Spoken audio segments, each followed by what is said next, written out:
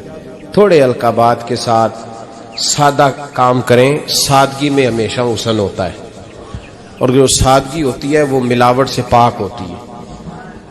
اللہ تعالیٰ آپ کو بہترین، بس بیٹھ جائیں اپنی جگہ پہ بھائی، تشریف رکھیں سارے سنگی، اور میری طرف توجہ کریں۔ بچہ کوئی اٹھے تو اسے پیار سے بٹھا دیں، میں ذرا ٹھنڈی ٹھنڈی تقریر کرنے والا ہوں، تو چلو اثر کرے نہ کرے سن تو لے میری فریاد، نہیں ہے داد کا طالب یہ بندہ آزاد، اور سبحان اللہ بھی صرف آپ نے اللہ کی رضا کے لیے کہنی ہے، یہ بھی یاد رکھیں۔ کبھی کسی مولوی، نعت خواں اور کسی کی توجہ کر کے سبحان اللہ نہ کہیں، ورنہ آپ کو ثواب نہیں ہوگا، صرف اللہ کی رضا کے لیے۔ اور میرے لیے یہ بھی کافی ہے کہ آپ چپ کر کے بھی سنیں تو مجھے اس کا بھی بڑا فائدہ ہے، سننا بہرحال آپ کے لیے بہتر ہے، اس پہ ضرور سنیں۔ میں چھوٹا آدمی ہوں لیکن کچھ باتوں سے بڑا پریشان ہو جاتا ہوں۔ جب لوگ کہتے ہیں نا جس کا ایمان ہے وہ پڑھے، تو جو بیچارہ ٹینشن میں بیٹھا ہے، سوچ کہیں اور چلی گئی ہے، وہ بے ایمان تو نہیں نا؟ تو کیوں اس قسم کے جملے ہم بولتے ہیں جن کی شریعت ہی ہمیں گنجائش نہیں دیتی، اجازت نہیں دیتی کہ جس کا ایمان ہے وہ ہاتھ کھڑا کر لے۔ تو جس نے تازہ بائی پاس کرایا دل کا، وہ ہاتھ کھڑا کرے گا تو مر جائے گا بیچارہ، اس کو حکم ہے کہ وہ نیچے رکھے۔ یہ جذبہ ہے، ضرور ہونا چاہیے۔ ہاتھ کھڑے دیے ہی اللہ رسول نے اپنے لیے ہیں تو ہونا ضرور چاہیے، لیکن اس کو اتنا فرض نہیں سمجھنا چاہیے۔ ماحول میں بہت زیادہ، اور ایک اور بڑا ایشو ہے ہماری محفلوں میں، وہ نوٹ پھینکنے کا ہے۔ کیا ضرورت ہے؟ نذرانے کا یہ سٹائل نہیں، نہ یہ کام کریں۔ میلاد کی محفل میں آ کے بھی غریب آدمی پریشان رہتا ہے، وہ کہندا میرے کو دتھی ہوندی تے میں بھی اگے بہندا، لہذا پیچھے بو لوگ کے دتھی جو کوئی نہیں۔ اس لیے میلاد کی محفلوں میں بھی جو 50,000 روپیہ دیتا ہے اس کی صدارت ہوتی ہے، اس کا کوئی مطلب نہیں۔ یہ جو اسٹیج ہے نا جس پہ آپ لوگ ہمیں دیکھ رہے ہیں، تو میرے جیسے لوگ آ گئے ہیں تو خرابی ہوئی ہے، ورنہ تو یہ پیر میرے علی شاہ کا اسٹیج ہے، ورنہ جو محدث اعظم مولانا سردار احمد صاحب کا اسٹیج ہے۔ اس پہ تو جو جس کا دل آتا ہے وہ کہتا جا رہا ہے، کوئی پتہ ہی نہیں کوئی کیا بول رہا ہے اور کون کس کا کلام پڑھ رہا ہے، کوئی اس نے تحقیق نہیں کرائی کہ یہ پڑھنے والا تھا بھی کہ نہیں، کوئی پتہ ہی نہیں۔ بڑے بڑے شعراء، مولانا حسن رضا صاحب جیسے لوگ نعت لکھتے تھے تو پہلے چیک کراتے تھے کہ ٹھیک ہے کہ نہیں، اب پتہ ہی کوئی نہیں۔ یہ بڑا سنجیدہ اسٹیج ہے، یہ میاں شیر محمد شرک پوری کا اسٹیج ہے، یہ حضرت امیر ملت کا اسٹیج ہے میرے بھائی، یہ علامہ کاظمی کا اسٹیج ہے، اور یہ میرے اعلیٰ حضرت فاضل بریلوی کے ماننے والوں کا اسٹیج ہے۔ اس میں کوئی ایسی حرکت نہ کریں، اور کبھی بھی محفل کو کمرشل نہ بنائے۔ زندگی میں یاد رکھ لیں، اللہ رسول کی بارگاہ میں بھی جانا ہے۔ لوگ آ کے شکوہ کرتے ہیں فلانا مولوی پیسے مانگتا ہے، تو میں نے کہا وہ اس لیے مانگتا ہے کہ آپ دیتے ہیں۔ آپ مارکیٹ بند کر دیں تو بندے سارے صحیح ہو جائیں گے۔ یہ مانگنے والے کی غلطی نہیں، یہ ریٹ لگانے والوں کی غلطی ہے۔ جو چیز مارکیٹ میں بکے نہ وہ بننی بند ہو جاتی ہے۔ تو کیوں آپ لوگوں نے ایسے لوگ پرموٹ کیے جنہوں نے نعت بیچی 10,000 کی، تلاوت بیچی 10,000 کی، معاذ اللہ تقریر بیچی، کیوں ایسے لوگ پرموٹ کیے؟ کرو مدح اہل دول رضا، پڑے اس بلا میں میری بلا، میں گدا ہوں اپنے کریم کا، اور میرا دین پارا نہ نہیں۔ اور یہ یاد رکھ لو زندگی میں، اس کی کو تھوڑی اور کم کر دیں جی، اللہ آپ کو جزا دے، برکت دے۔ یہ بھی یاد رکھ لیں کہ گردن کو جھکا دیتا ہے خیرات کا پتھر، جہاں میں مانگنے والوں کے سر کبھی اونچے نہیں ہوتے، سر اسی کا اونچا ہوتا ہے جو دینے کا عادی ہوتا ہے۔ جو کشکول طلب دراز کر کے رکھتے ہیں ان کے بھی کبھی سر اونچے ہوئے ہیں۔ وہ کسی نے کہا تھا، مجھے بعض لوگ فون کرتے ہیں، کہتے ہیں صاحب آپ کا ریٹ، تو میں کہتا ہوں تہاڈے کو دیتا ہی نہیں جانا۔ تو کیوں آپ ایسی بات کرتے ہو بھائی؟ ہم بڑے قیمتی لوگ ہیں، کیوں ہمارا آپ ریٹ لگاتے ہو؟ یہ شعر سن لیں، یہ شعر آپ کو فائدہ دے گا، اگر یاد ہو گیا تو بڑا نفع دے گا۔ یہ آرزو کرم اور میں آپ سے کروں، یہ آرزو کرم اور میں آپ سے کروں، یہ بھیک اس کو دیجئے جس کا خدا نہ ہو۔ تو جس کو بے حساب مل رہا ہو اس کو کیا ضرورت ہے ہاتھ پھیلانے کی؟ یہ بھیک اس کو دیجئے جس کا، ایک طرف نعرہ لگتا ہے کون دیتا ہے دینے کو، دوجے پاس آنے نے دیا جے 20,000، اور ظالمہ ان پہ آندہ سے نبی پاک کو لینے نے۔ نذرانہ کوئی تحفہ دے تو لینا سنت ہے، لیکن یہ جو سٹائل ہے نا کہ طے کرنا، اور پہلے ماڑے بندے دی پہنچتے محفل بھی کوئی نہیں رہ گئی، وہ بھی آندا کمیٹی نکلے گی تو جلسہ کریں گے. ایڈا مہنگا جلسہ, اس کی پہنچ میں تو محفل بھی کوئی نہیں. غریب آدمی تو اب ترس گیا ہے نعت سننے کو بھی, اس لیے کہ اس کا بھی ریٹ ہے. باز آئیں اس چیز سے. ہمارا اعلیٰ حضرت فاضل بریلوی رحمت اللہ علیہ تیل لینے چلے گئے دکان پہ, دکاندار کو بوتل دی تیل والی, بھر کے دے دو. اس نے بھر کے دی تو اعلیٰ حضرت نے فرمایا کتنے پیسے؟ اس نے کہا جی ویسے تو 5 آنے کی ہے, آپ ہمارے عالم دین ہیں, آپ 3 آنے دے دیں. اعلیٰ حضرت نے پورے 5 دیے. فرمایا تو پورے رکھ, میں احمد رضا ہوں, میں اپنا علم 2 آنے کا نہیں بیچا کرتا. تو نے میرا 2 آنے ریٹ لگایا, آپ عالم ہے تو 2 چھوڑ دیں. اس لیے سنجیدگی پیدا کریں یار. کوئی ضروری نہیں, کوئی سنتا ہے تو ٹھیک ہے, نہیں سنتا تب بھی ٹھیک ہے. جن کی پڑھ رہے ہو وہ تو سن رہے ہیں کہ نہیں, یہ کافی نہیں کہ جن کی پڑھ رہے ہو وہ سن رہے ہیں. اس لیے مہربانی فرمائیں, اس ماحول کو خاصا سنجیدہ کریں, اس پر خاص محنت کریں.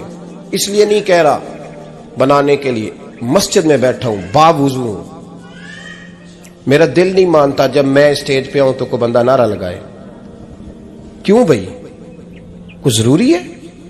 بوڑھا آدمی بیچارہ بیمار بیٹھا ہے اور عشاء کا وقت کا وہ آیا ہوا ہے, اور نبی پاک صلی اللہ علیہ وسلم نے فرمایا سفید بالوں کی عزت اسی طرح ہے جس طرح تم نے اپنے اللہ کی عزت کی ہے.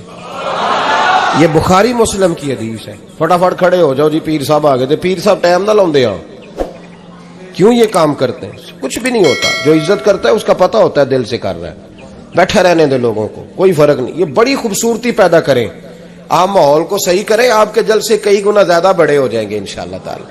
اور میری آخری گزارش, تمہیدی بات کر رہا ہوں, وہ یہ ہے کہ محفلوں کی ترتیب لگائیں. جو قاری صاحب نے عشاء کے فوراً بعد تلاوت کی, انہوں نے بھی قرآن ہی پڑھا تھا. وہ بے قاعدہ کیوں تھی؟ پھر جو دوبارہ 1.5 گھنٹے کے بعد باقاعدہ شروع ہو گئی تو وہ قرآن پاک نہیں تھا. ان باقاعدہ شروع ہونے لگی ہے, کیا مطلب ہے اس کا؟ باقاعدہ محفل عشاء کے بعد شروع کریں, ٹائم دیں, نعت خواں کو وقت دیں, اور دعا کا ٹائم لکھیں. آپ میرے پاس کبھی آئیں, ہزاروں کا جلسہ ہوتا ہے ہمارا, لیکن ہم 1.5 گھنٹے سے زیادہ محفل کرنا مناسب ہی نہیں سمجھتے. اس لیے کہ اگر فجر سویرے تانگ ہو جائے تو ساری رات جلسے کا مقصد کیا ہوا. اور مختصر بات کریں گے, خیر الکلام ما قل و دل, تو وہ بڑی بہترین رہے گی. سنجیدگی لائیں تاکہ جس آدمی نے سویرے کام پہ جانا ہے وہ 10 کے آوے آ کہ میں چلنا 8 بجے محفل شروع ہونی ہے تے لو 9:45 میں تھوڑے کول ہوواں گا انشاءاللہ, تاکہ باقی کا کام بھی کر لیں. یہ ماحول, یہ میں گزارشات کر رہا ہوں, اپیل کر رہا ہوں. چلے اللہ کرے میں بے عمل آدمی ہوں, میری زبان سے نکلی بات کسی پہ اثر کر جائے. یہ آپ سنجیدگی پیدا کر کے دیکھیں, انشاءاللہ یہ رش زیادہ ہو جائے گا آپ کے پاس, اور برکت ہوگی اس بات کی. وبالوالدین احسانا, والدین کے ساتھ احسان کرو. علامہ سید محمود آلوسی اندلسی رحمۃ اللہ علیہ صاحب تفسیر روح المعانی فرماتے ہیں, آپ فرماتے ہیں اللہ کریم نے کہا والدین کے ساتھ احسان کرو. اس کا ترجمہ کیا ہے؟ آپ فرماتے ہیں اس کا مطلب یہ ہے کہ جتنی کوئی بندہ نیکی کرے, اگر اس کے مطابق نیکی کر دی جائے تو وہ بدلہ ہوتی ہے, اور اگر تھوڑی بڑھا کے کی جائے تو وہ احسان ہوتی ہے. فرمایا رب کریم فرماتے ہیں اس طرح کرو, ذرا سوچ لو بچپن سے لے کر آخر تک جہاں تک تم موجود ہو تمہارے ماں باپ نے تمہارے ساتھ کیا کیا ہے. اگر اس سے بڑھا کے کرو گے تو اس کا مطلب ہے تم نے احسان کیا ہے. ماں باپ جو ہوتے ہیں نا, ٹھنڈی چھاؤں, میٹھی زندگی. ماں ان پڑھ بھی ہو نا تو کم از کم یونیورسٹی ہوتی ہے, اور باپ اگر بالکل انگوٹھا چھاپ بھی ہو نا, کسی کالج میں مدرسے میں ادارے میں نہ پڑھا ہو,